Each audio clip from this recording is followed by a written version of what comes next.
Welcome, dear friends, I am Loki the Gamer. If you're not too busy kneeling and subscribing, I shall tell you more about my Magic the Gathering cards based on Civilization 6.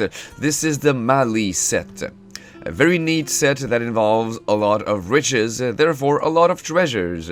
It includes 6 cards like usual, 1 legendary land, 2 leaders, 2 unique items, and 1 card based not on the agenda of the leaders, but rather on a concept that I found on the Civilopedia page.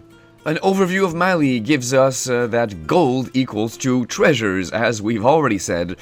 There will be plenty of faith generation. Faith always translates to a bunch of different things, according to my logic, but I chose life gain here. Very simple, straightforward life gain. There will also be food. Food translates to simple food tokens. There will be mention of desert. Well, it so happens that desert is a land type in Magic already, so I simply refer to deserts as deserts. There will be production penalty. This is a very interesting civ, one of those that has a huge upshot at the cost of incurring a penalty.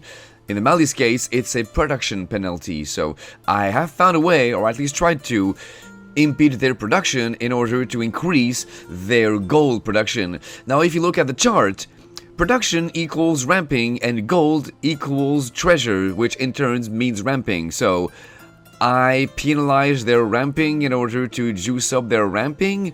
I had a bit of a loop here going on, so I tried to find a way to make lands not produce mana directly, but to make treasures instead, which seems like it comes out to the same thing, but you'll see. I tried to make it interesting. And finally, there will be mention of great people. One leader is obsessed with great people, and as we know, great people equal legendary creatures. Now moving on to the color identity of the Mali. Red, white, blue, red to represent their passion about treasure generation. Red is one of the best colors for that. Well, really, all colors have treasure-related things nowadays. White to represent their structure, the structure of their culture, and their obsession with education. It's such a very erudite people. And blue also represents that, even better than white. So yeah, the academic aspect of the Mali is very well represented in white and blue. And now we've got the legendary land of the Mali. The ability of the Mali in Civ 6 is called Songs of the Jelly. It says city centers gain extra faith and extra food for every adjacent desert. So there we go, there's a relation to deserts. It's directly in the ability of the Mali, so expect the legendary land to refer to that. And here we already see some of that production penalty. There's 2 powers that relate to production penalties. Mines give fewer production points than usual, but extra gold. And if we skip to the end of the ability, minus 30% production towards buildings or training units. So really, all production is halted by 30% in addition to mines giving you fewer points. So yeah, not good on production, but extra good on gold. And also you get to purchase commercial hub district buildings with faith. So expect faith to be useful. Not only you produce extra faith when you're the Mali, but you get to use that faith for building.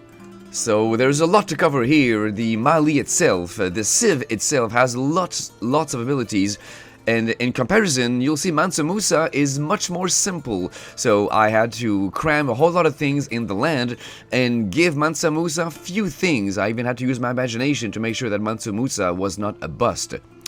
But anyway, the land of the Mali is indeed a dual-faced modal land because there was just too many things to fit in a single land. Both sides have the type desert, which is key because both have an ability that pertains to desert, as we've already seen, and it's also key to Mansa Musa because he too cares about deserts. And once again, since I had to make sure that he wasn't a bust, I had to make sure that there were plenty of deserts in Magic already, and since really there aren't, I created some extra ones. There's even a few extra cards out there in my huge project that I made into desert.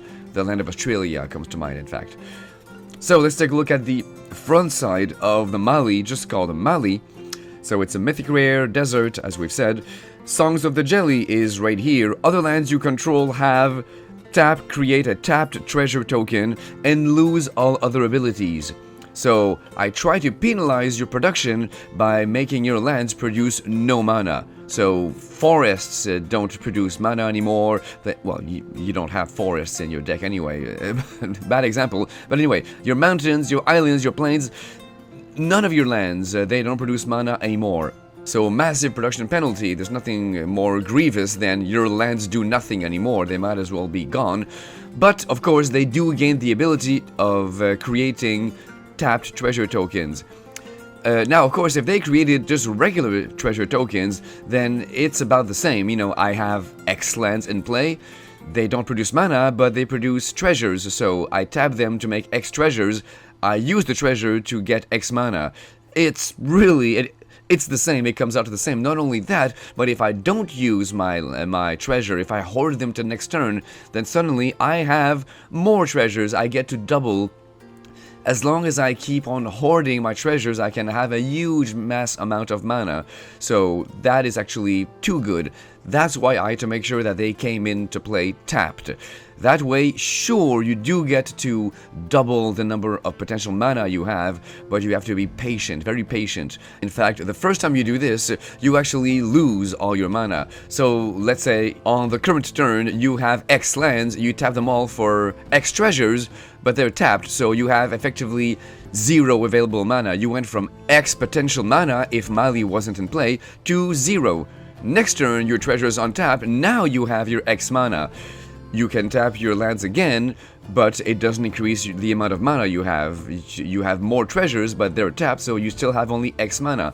Next turn, then those treasures on taps, and now you have 2 times X. Now you have XX potential mana, and it keeps scaling up and up the more you hoard them. Of course, no one says you have to hoard them all. Maybe you want to hoard a few of them. So yes, it has a really great upshot, but you have to be patient. So I quite like that. It represents what the Mali is about, even though I had to deal with the weird concept of production is ramping and treasures are ramping too, as we said. So I had to find a way to make sure that it didn't feel like just more of the same. And of course, I had to make sure that it wasn't too game breaking. It is awesome, but you have to be very patient. So a land shouldn't break the game that much. Now I realize that I broke that rule plenty of times in this project, but I tried to make this still fun and rather playable somewhat. And of course, I had to add the reliance on deserts. Your deserts give you faith and food, so there's the ability of pay 1 white, tap Mali. For each desert you control, gain 1 life and create 1 food token. So you'll at least get 1 because it itself is a desert. And of course, you don't lose that ability because obviously the Songs of the Jelly affect other lands. And yes, going back to the Songs of the Jelly ability, that can be a rather frustrating ability because once again, I made so many powerful legendary lands in this project, in this huge Civ 6 set. And if you have some of them in play, guess what? They lose all of their amazing game-changing abilities. Even the Bounce Land, I love the Bounce Land that produce 2 mana for a single card. You have to be patient, but just getting 2 mana for 1 card is game-changing when you have a bad starting hand, so I can't believe I'm truly one of the only ones who plays with them. But sadly, with the Mali in play, they go from being a slow land with amazing double mana upshot to a slow land that gives a single treasure like every other land. So yeah, you might not want to play with those bounce lands if you rely on the Mali in your deck. Of course, you might not. You might rely on the other side of Mali. You might want to play Timbuktu instead. So, of course, it is a desert as well, as I've said. It enters tapped, and it's got the same ability as the front side, except this time you have to pay a blue. So, pay a blue, tap, for each desert you control, gain 1 life, and create a food token. So, there's your faith and food generation. Both sides of the card have that. And for Timbuktu, I focused on the pay faith to buy commercial hub buildings. So, you pay twice X life and tap Timbuktu. You may cast a spell with mana value X this turn without paying its mana cost. Return Timbuktu to its owner's hand. So effects that let you drop, let's say, an Omnipotence practically for free have to come at a price. Paying twice X life, I felt, was the right price. And also the fact that you have to bounce Timbuktu back to your hand means that, yeah, you get some massive delay to your ramping. So that expensive spell that you just dropped for free had better be worth it, because now you are severely damaged, all that life loss, and you're slowing your mana drop compared to your opponents massively. Of course, by bouncing Timbuktu to your hand, you have the choice now to bring back Mali instead next time you play the land. So you've got some nice flexibility. If you're a regular viewer of these homemade cards of mine, you will know that I've created a bounceable ability to many of my modal cards, whether they're lands or sometimes even potential commanders. And Timbuktu is one of them, but in this case I didn't do that just for the fun of giving you the flexibility to flip it on its other side. I put it there as a massive penalty, really slowing you down, in order to use what is truly an amazing power. So there you go, the cost is pay life, because Mali treats life gain as faith, so paying faith would mean paying life. Makes sense. Maybe you think I should have put 3 times X? 4 times X? I don't know, maybe it's possible you feel that the cost is high but not high enough. Especially when we do consider these crazy spells like Omnipotence or all of these massive red spells that, change the face of the game. Well, let me know in the comments. Also, perhaps you feel that I shouldn't have allowed the player to cast any spell. The Civ 6 ability, after all, says that you may pay faith to buy commercial hub buildings. I, on the other hand, allowed Timbuktu to bring out any spell, nothing related to commercial hubs or anything like that. So yeah, I treated that ability as you may pay faith for any dang thing you want. So maybe that is also too far ranging. Not sure what I could have done, since buildings are usually treated as artifacts or land auras according to my chart. Maybe I could have allowed the Timbuktu ability to bring out some artifacts or land auras, but not just any spell. That's also another option. Let me know what you think I could have done to make this more balanced, or maybe you think it's good enough already. In the meantime, let's take a look at Mansa Musa. The Sahel Merchant's ability is all about trade routes. So international trade routes gain extra gold for every desert tile in the original city. And he gets extra trade route capacities each time you enter a golden age. I didn't really do much about that, but let's take a look at the first part of that ability and see how I created one of my favorite leaders in Civ 6. Of course, he's not my favorite so much because of his ability, but really because of the ability of the Mali that we just talked about. But he synergizes very well with his own Malinese ability. So yeah, he makes for a very interesting package. I've loved my Malinese Civ 6 game. Anyone who's tried him will hopefully agree. So there's Mansa Musa, Lord of the Mines, white, red, blue. An uncommon human noble advisor with stats 3-3, and the Sahel Merchant ability says target opponent creates a treasure token, and you create a treasure token for each desert you control. So he focuses on trade. So you give your opponent something, but you get hopefully a massive amount of treasures, if you've managed to stick enough deserts in your deck. I've never tried, I don't know if it's reasonable to assume that, let's say, a Hazazon deck, isn't he the guy who focuses on deserts? He creates lots of little nomads or something like that, the more deserts you have. I never looked into it. Are there enough deserts in Magic the Gathering right now to make a Hazazon deck a reality? I don't know, I didn't look it up. And of course, by the same token, are there enough deserts in Magic right now to make a Mansa Musa deck a reality? Of course, he's not real, but if he were real, would a Mansa Musa deck even be possible? Sure, I added a few deserts in this project, the Mali land that we just talked about. The Australia land, I believe, I made into a desert, and one side of the Arabian land is also a desert. Fewer like that, but perhaps not enough to turn into something that could please Mansa Musa, so I don't know.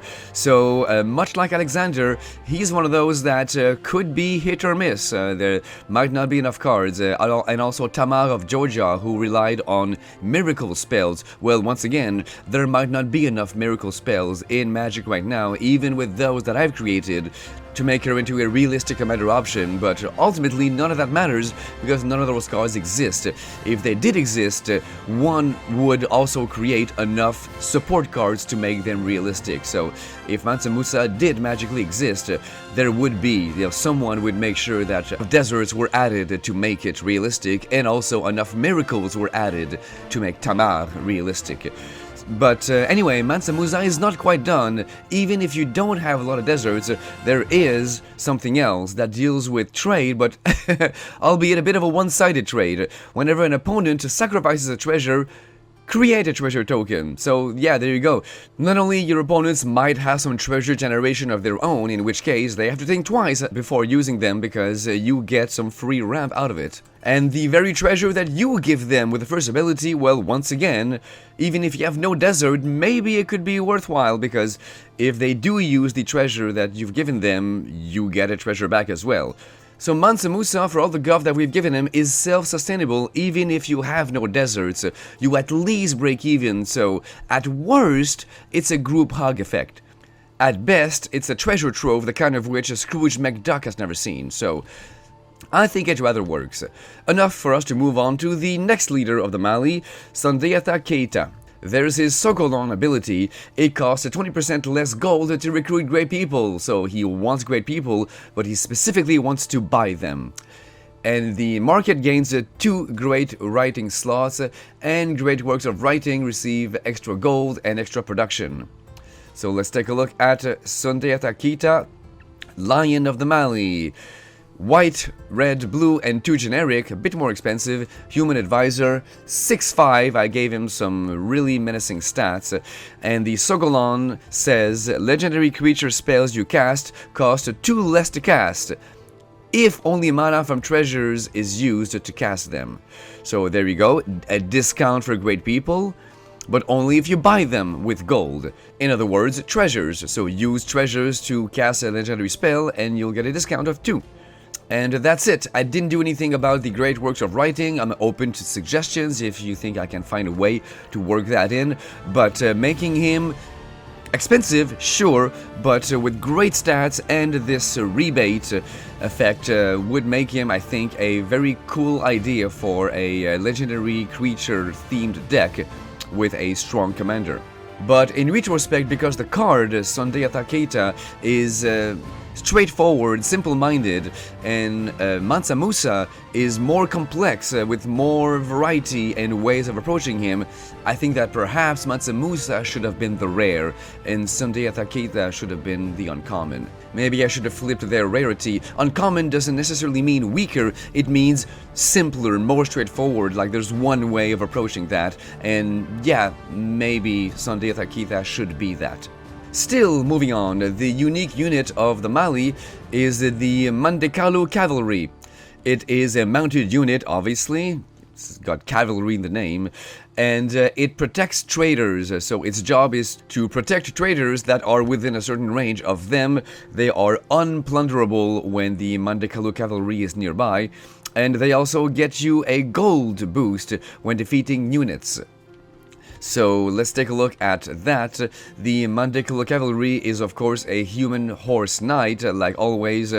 When we're talking about a mounted unit, we need to have a way of telling that it's a mounted unit, so the horse creature type is on there as well as human and knight. It is an uncommon that costs rather a lot in terms of color mana, but still only a total of 5. 2 white, 2 red, and 1 generic for a 5/4. So quite demanding in terms of mana fixing, but it's still 5 for a 5/4 with some cool abilities. Creatures you control with power less than this creature have ward 3. So I interpreted creatures weaker than the Mandekalu Cavalry as potential traders. So there you go. Anything that's weaker than this guy, he considers a trader. Don't tell the Sarah Angel that, but anyway, so he gives them ward 3, so it's not an ultimate protection, they're not unplunderable, they're not indestructible, they're not hexproof, but they have ward 3. And whenever a creature dealt damage by this creature this turn dies, create a number of treasure tokens equal to the creature's power. So yeah, when they kill something, you get a bunch of treasures. Not so bad for a 5 mana 5/4 after all. And of course, both leaders of the Mali, they absolutely love this treasure-generating ability. The Suguba is the unique infrastructure of the Mali, so I made it into a land aura like usual.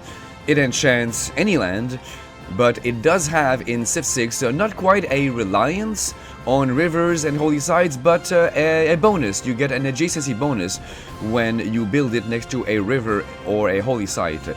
The Suguba replaces the commercial hub, so it's a district like any other, and it has a special adjacency rules, and those rules give you a bonus for being next to rivers and holy sites. So it's not mandatory, but I did work that into a little bonus if you do enchant an island or a plains. An island to represent the river aspect, and a plains to represent the holy site aspect. And the purpose of the Suguba, so what's unique about it, what's better than a regular commercial hub, is that it gives you a discount on all your gold purchases. So, as if the Mali wasn't good enough at making gold already, now they get discounts on gold purchases. And I turned that into something that resembles a lot Sundiata Keita's ability, and you also get a discount on faith purchases. And I turned that into something that resembles Sundiata Keita's ability again, but for faith. Let's take a look at the Suguba. For 3 mana, 1 red, a hybrid of white or blue, and 1 generic. You've got this common aura that says this spell costs 1 less to cast if the enchanted land is an island or a plains. Yeah. So there you go. It could cost as little as 2 mana if you've got the right target. And spells you cast cost 2 less to cast if you only spent mana from treasures to cast them. So that, with Sundiata Keita, you've got a massive 4 discount for legendary creatures if you only use treasures. So essentially, what's left after this 4 discount is probably just the colored part of the mana cost of these creatures. That's a 1 massive discount. And then the faith discount, well, whenever you pay life to activate an ability, you may pay up to 2 fewer life. Now, that not only helps to lower the amount of life you pay to activate the Timbuktu ability that we saw way at the beginning, but it could be any ability. I didn't say whenever you pay life to cast a spell. No, whenever you pay life to activate an ability. So it could be truly any ability. And it could even render that ability completely free. In fact, now that I think about it, maybe I should add an extra little line that says, cannot reduce the cost of such abilities below 0. You know, it's nitpicky, but mathematically speaking, I would agree that reducing a cost to below 0 would mean that you would now gain life. That's a cool, amazing combo, but I'm sure that you and I could find a lot of game-breaking effects that would be unfun if you suddenly started gaining life instead of paying life. In fact, I created such a card, the Japan land, the flip side of the modal Japan card, the feudal Japan side. If you reduced the cost of pay 1 life by 2 to the point where it says gain 1 life, then yeah, you would have an infinite combo that would give you infinite life. It would be rather too simple to do, all too simple. So yeah, maybe by the time you see this card appear on screen, there will be an extra line that says cannot reduce the cost of such abilities below 0.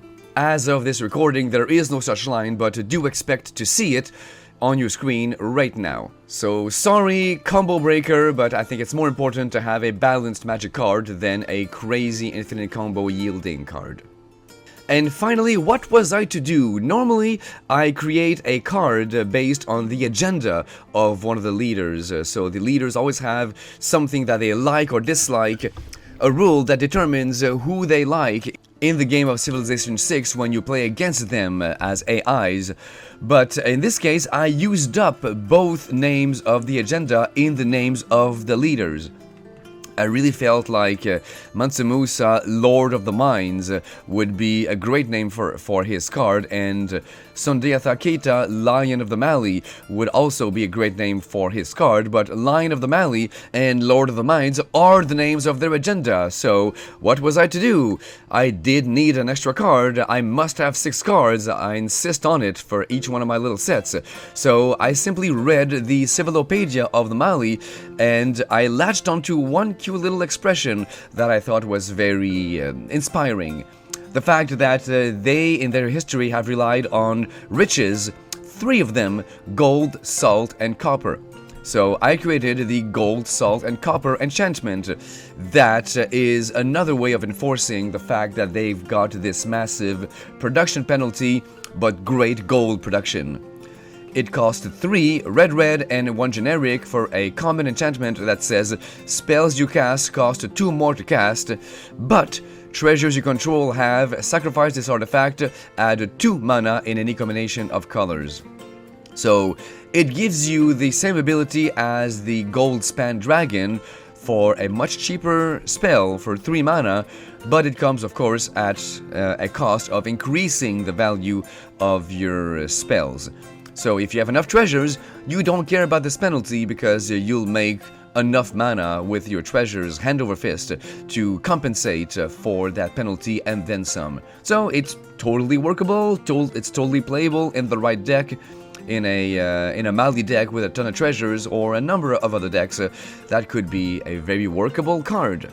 And if you've seen my friend's video, you might already know that there is one card in there that can trigger an infinite combo with the Gold Span Dragon's ability. Well, guess what? Here is another way of triggering that infinite combo, because this spell also essentially does the whole Gold Span double treasure ability. So yeah, Catherine of Medici Magnificence will be happy that this card exists, and it's in her colors.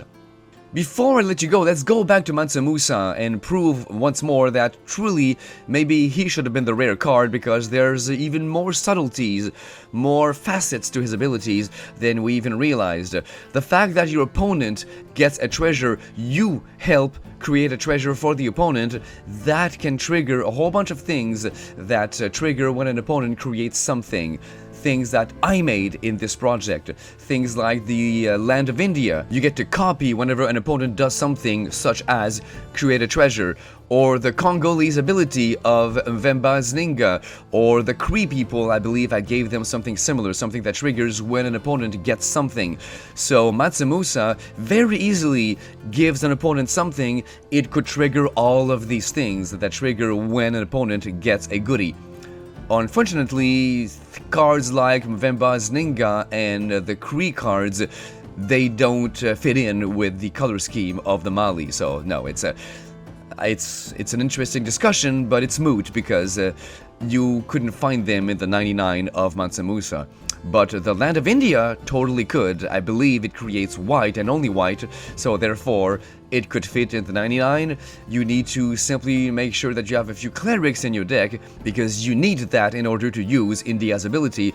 But if you did that, if you had India and a cleric or 2, then you could always copy your opponent's treasure, the very treasure that you gave them. So it's another way of looking at Mansa Musa, because in this project I created indeed a bunch of things that thrive off of your opponents doing stuff.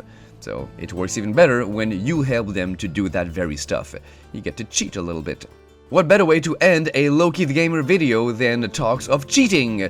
And with that, I tell you good day, and I'll see you next time for another Civ 6 themed magic video.